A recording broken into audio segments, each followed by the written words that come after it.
Yeah, I mean, the only thing that really wasn't brought up is what are you going to, what's the end goal for the KPIs, right? And one of the challenges I always see, especially if you're using KPIs to manage people, and this is where the love-hate relationship comes in.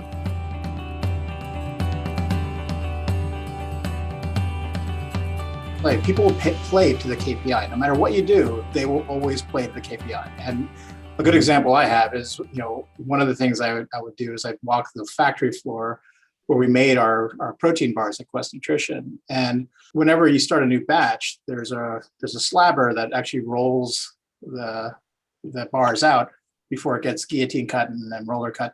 And so the thickness of, everything is done by weight. So the weight of the bar is ultimately what you're going to get in a package. And so the thickness is the biggest variant in that. So you have to adjust. When a new batch comes out, there's always the first few feet, if not a few yards, are always kind of wasted because the thickness is off. And one of the things that's the reason I got involved was because we tried to put measurements and automate some of the machinery.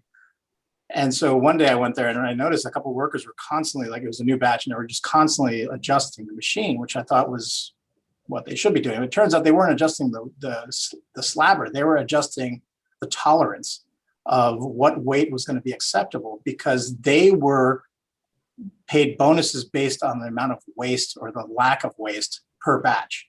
Mm-hmm. So it was in their best interest to make sure there was as little waste as possible. And instead of fixing the slabber, they were actually adjusting the waste measurement. And so, I asked them, like, what are you guys doing? And they just kind of, very casually said, oh, we're just adjusting it so we can hit our metrics for the shift.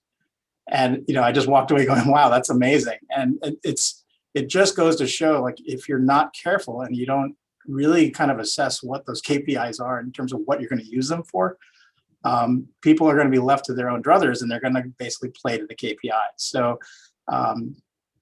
everyone pretty much is, I think, in alignment that you got to start somewhere. Once you start getting the numbers, start digging deeper, start asking the hard questions, and don't just be okay with, oh, well, that's the metric we're using, and never question it again. I think that's one of the hard lessons that I've learned over time, just because human behavior is such that if that's what they're measured on, that's what they're going to figure out a way to maximize that.